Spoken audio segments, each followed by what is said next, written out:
भारत के मुख्य आर्थिक सलाहकार यानी कि chief economic adviser of India V Anantha Nageswaran ने इंडिया एआई समिट एक्सपो 2026 के उद्घाटन में उन्होंने कहा कि हमें आने वाले समय में लोगों को स्किल सिखाना होगा, बुनियादी शिक्षा देना होगा और उनके कौशल विकास को मजबूत करना होगा।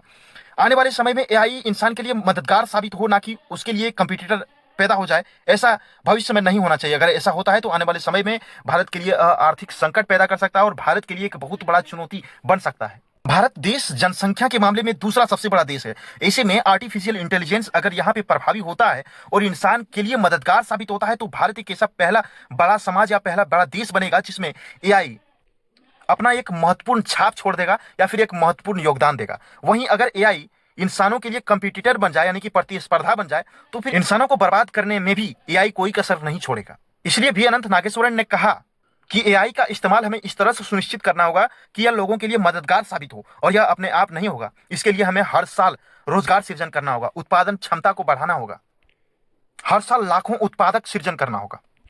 और हम जितना देरी करते जाएंगे उतना हमारे लिए यह बोझ बनता जाएगा। लोगों को अगर स्किल शिक्षा नहीं दी गई, अगर लोगों को स्किल नहीं सिखाया गया, बुनियादी शिक्षा नहीं उपलब्ध कराया गया तो आने वाले समय में बेरोजगारी चरम पे होगी और एक बहुत बड़ा आर्थिक संकट पैदा हो सकता है। एआई के माध्यम से प्रोडक्शन तो बढ़ जाएगा, लेकिन अगर लोगों के पास रोजगार नहीं होगा तो उसके पास खरीदने का क्षमता घट जाएगा। ऐसे में प्रोडक्शन बढ़ने से क्या फायदा? अगर वो बिकेगा ही नहीं तो फिर तो उसका कोई यूज नहीं होगा, क्योंकि लोगों के पास रोजगार होगा तभी वो सामान खरीदने के योग्य होगा और तभी वह उत्पादन को खरीद पाएगा, प्रोडक्शन को खरीद पाएगा। लेकिन अगर उसके पास रोजगार नहीं होगा तो वो कुछ नहीं कर सकता और उसको घर बैठना होगा और कुछ भी नहीं कर सकेगा। वो एआई के सामने इंसान विवश हो जाएगा। इसका जीता जागता उदाहरण है माइक्रोसॉफ्ट, एक जो एआई के मामले में बहुत बड़ी कंपनी है। माइक्रोसॉफ्ट ने खुद अपने 9,000 कर्मचारियों को जुलाई 2025 में निकाल दिया।